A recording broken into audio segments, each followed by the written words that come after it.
Makanya karena aku masuk top 50, aku boleh ke Bogor, dan itu biaya 2 juta waktu itu. Alhamdulillah ditanggung sekolah, karena sekolah kita baik gitu. Tanggung ini salah satu langkah juga untuk menuju IPB dari jalur ketua OSIS.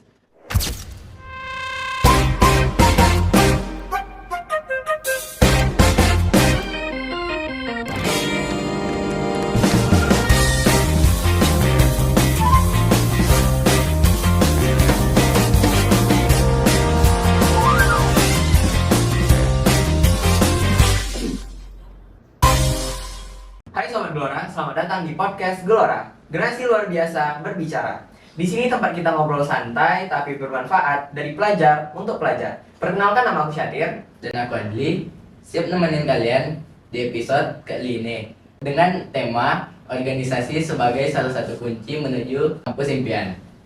Jadi kali ini kita udah kedatangan narasumber kita nih. Boleh kenalan dulu nggak Bang? Wah, sebelumnya terima kasih ya aku ucapkan pada teman-teman semua yang udah undang aku di podcast Gelora ya namanya. Iya. Jadi, halo sobat-sobat Gelora, boleh ya sobat Gelora ya tadi? Iya Ya. benar. Halo sobat Gelora, perkenalkan nama aku Yakzan Adela Vandriansi. Aku dulunya merupakan seorang ketua OSIS SMA ITB Al-Ittihad pada periode 2023-2024. Nah, untuk menjadi seorang ketua OSIS tentunya banyak banget tantangan yang aku lalui, yang aku lingkari. Tapi alhamdulillah semua tantangan itu terbayarkan gitu. Pada beberapa waktu yang lalu, aku berkesempatan mengikuti IPB OSIS Fest 2024. Nah, untuk mungkin teman-teman mau kenal lebih dalam aku, jangan lupa di follow IG aku di @yakzanata. Tuh bisa di follow IG Iya. Bang Atta. Betul. Nah, boleh diceritain lagi nggak Bang? Gimana sih kenapa OSIS itu bisa dinyatakan menjadi salah satu kunci kita menuju kampus impian? Nah, gitu.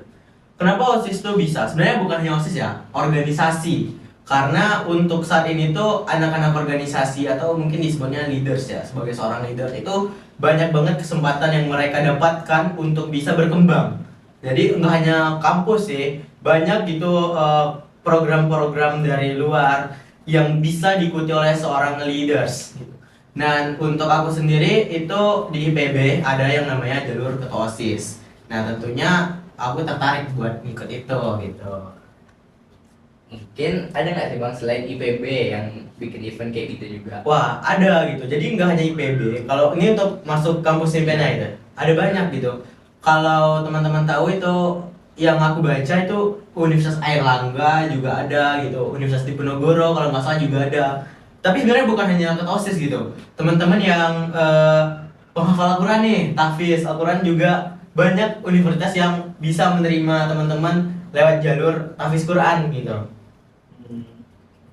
Nah, Abang kan kebetulan kan ketua OSIS ya. Iya. Apa aja sih persiapan yang Abang lakuin untuk ikut event-event yang ada di universitas-universitas yang menerima ketua OSIS gitu?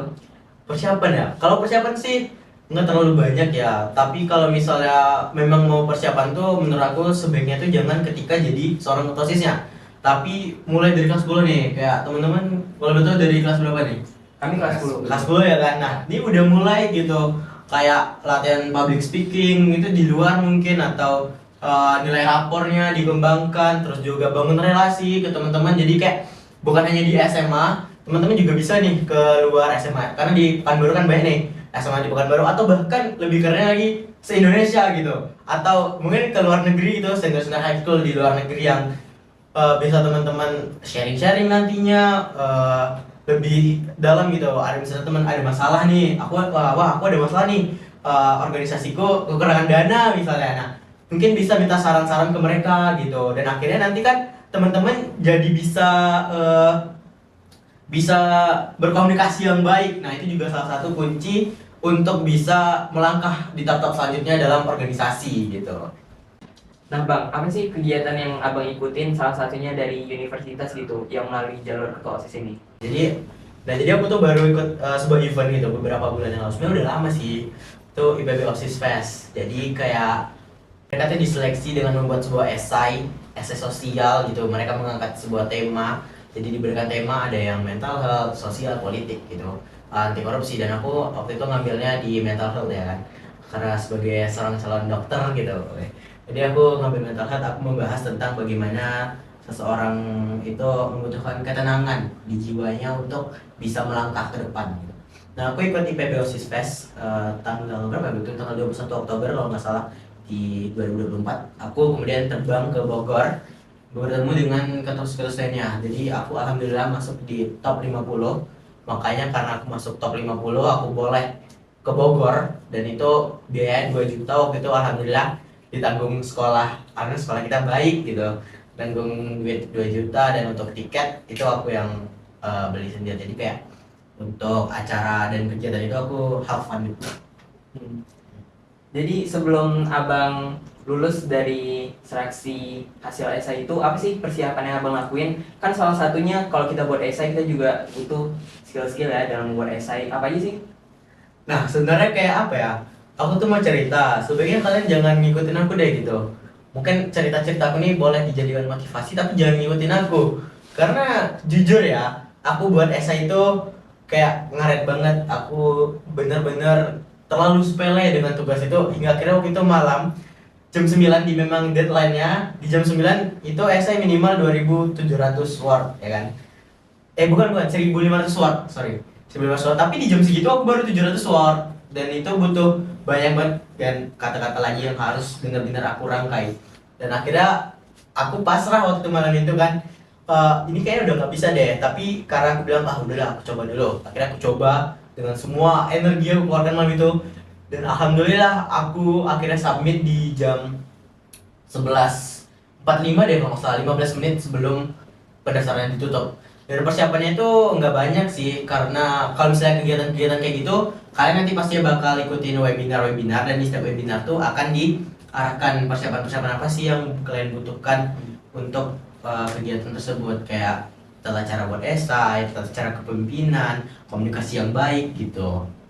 Nah, dari persiapan-persiapan yang abang lakuin kayak mengeluarkan seluruh energi, kayak kepepet gitu ya kan? Kepepet banget sih. Gimana sih perasaannya tiba-tiba melihat hasil seleksi ternyata lulus? Wah itu kayak, wah ini Masya Allah banget gitu kan. Memang Allah tuh baik gitu, walaupun aku kayak udah akhir banget ternyata bener usaha tidak akan mengganti hasil gitu. Tapi sebenarnya usahaku tuh juga terlalu menggampangkan sih, karena sebenarnya untuk timelinenya itu ada 2 minggu waktunya.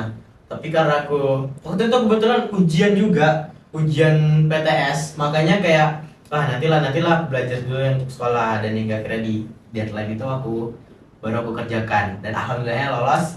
Ya, aku senang banget waktu itu di sekolah jam 12 tuh teman-teman yang lain tuh udah pada dapat emailnya gitu, udah di emailnya sama orang IPB-nya bahwa mereka lolos. Sementara aku di jam 1 belum juga dapat, ini aku lolos nggak sih? Dan rupanya emailnya itu ke Ustazah BK, Zahefa. Tapi Zahefa waktu itu nggak megang HP, jadi udah nggak sampai keadaan. Di jam 1:30-nya baru emailnya masuk ke email aku. Baru aku ke bawah ke BK ngabarin ke Zahefa. Zahefa baru buka HP, baru oh iya ternyata di jam 10 Zahefa di email orang IPB bahwa alhamdulillah lolos gitu.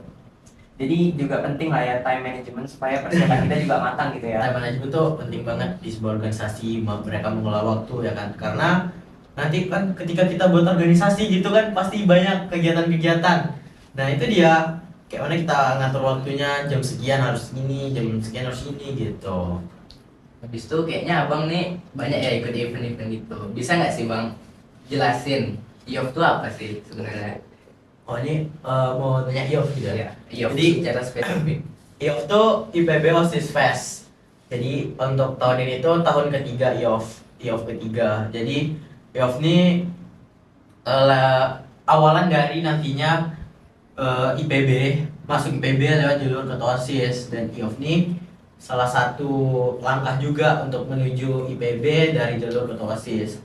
Dimana itu top 50 ketua OSIS terbaik se-Indonesia itu dikumpulkan di Bogor. Kami diajarkan lebih mengenal IPB, apa sih itu IPB, terus kami diajak keliling ke kampus-kampus yang ada di IPB-nya. Terus juga ternyata IPB itu kan, kalau teman-teman berarti kita banyak apa IPB? Pertanian aja sih ya. Enggak dong. Jadi Dari namanya kan ya namanya kan Institut Pertanian Bogor, tapi IPB itu sebenarnya udah merombak namanya, udah ganti nama, sekarang namanya itu IPB University. Jadi IPB itu bukan lagi Institut Pertanian Bogor, tapi IPB ya IPB doang. Tapi belakang itu ada IPB University. Jadi karena mereka itu baru buka ya fakultas kedokteran, jadi mereka pertaniannya tetap diunggulkan, cuman udah ke tingkat universitas, jadi bukan lagi institut gitu. Cakupannya lebih luas. Ya, cakupannya lebih luas, lebih banyak lagi yang mereka tangani gitu, dan menjadi salah satu kampus terbaik di Indonesia sih, IPB. Keren. Emangnya apa sih bang fakultas yang abang kejar banget nih? Wah, kalau ya impian aku sih semoga gitu ya. Kita kan nggak tahu ya rahasia Tuhan, dan aku sih berharapnya bisa di fakultas kedokteran gitu. Kenapa tuh bang? Kenapa ya fakultas kedokteran? Karena gini, menurut aku sebagai seorang dokter tuh mulia. Kalian tau gak sih yang barusan ini viral gitu, dokter ditonjok? Oh, iya, kan? Itu sebenarnya mereka salah itu. Seharusnya sebagai seorang dokter tuh dia memang mengorbankan diri dia untuk pasien-pasiennya. Tugas dokter mulia gitu. Karena aku melihat, wah, karena aku juga suka gitu kan berbaur dengan masyarakat, mengabdi masyarakat ya.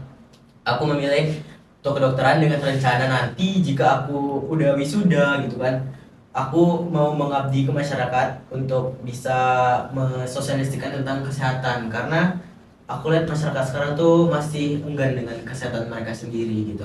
Bahkan ada yang kayak nggak apa-apa jajan-jajan murah, yang penting bisa nabung kan. Padahal mereka salah. Mereka nabung apa? Mereka nabung untuk biaya berobat mereka nanti ketika sakit. Jadi akhirnya sama aja kan. Jadi menurut aku lebih baik kayak kita makan yang sehat, nggak apa-apa mahal. Yang penting kita bisa menikmati hidup kita gitu. Nah terakhir nih bang, yang menjadi kesimpulan kita juga apa sih? Ada nggak pesan-pesan yang abang sampaikan buat teman-teman yang bakal ikut event kayak gini juga ke depannya? Pesan aku sih mungkin ya coba aja dulu gitu. Karena mungkin teman-teman bilang sebuah event yang gede gitu kan, itu kayak mustahil deh aku bisa gini. Padahal bener gak sih teman-teman gitu? Kalian gitu? Sering, Bener gak sih? Kayak sering. mustahil sih aku bisa lolos, mustahil gitu Nggak kan. pede gitu ya? Nggak pede. Tapi coba aja dulu gitu. Kalian tahu apanya slogannya Tokopedia dulu kan? Coba aja dulu, itu menurut aku slogan terbaik. Dimana ya kita coba aja dulu, karena ketika kita mencoba, mungkin udah banyak juga sih dibilang orang-orang, itu ada dua kemungkinan. Kalian apakah lolos kalau kalian beruntung, atau nggak lolos. Tapi ketika kalian nggak mencoba, kalian ya nggak lolos, kalian gini-gini aja. Terus juga kalau misalnya kalian insecure dengan kemampuan kalian itu yang masih minim, sementara mereka-mereka yang ikut itu kemampuan itu udah luar biasa gitu, itu sebenarnya pikiran-pikiran kayak itu dibuang. Karena kalau kalian berpikiran, wah aku udah minim banget nih, ngapain aku ikut gitu, karena teman-temannya itu udah luar biasa. Mau sampai kapan teman-teman kayak gitu? Kapan kalian akan mencapai puncak maksimal kalau kalian selalu berpikiran kalian itu di opsi minimal gitu. Oke, keren sih bang, cerita-cerita dari abang, motivasi-motivasi yang diberikan. Pokoknya kita kan juga benar-benar harus berani mencoba, percaya hasil, selalu meningkatkan skill-skill kita lah ya. Karena aku juga ikut itu, bagi aku kayak ya ini salah satu pengembangan diri aku ya kan, self branding. Dimana Tempat itu kita belajar juga ya. ya tempat belajar juga, betul tuh, karena kan kayak di situ ketika kita belajar tentunya akan lebih banyak lagi gitu yang membuat kita naik gitu, kita mendapatkan banyak ilmu. Terus juga salah satu self branding bagaimana sebenarnya kan tujuan kita nantinya tuh bukan hanya sekolah ya kan, kita juga mau kerja gitu kan ya, sebagai laki-laki, sebagai Kepala keluarga. kepala keluarga, betul, dia kan bekerja gitu, cari duit untuk istri nanti.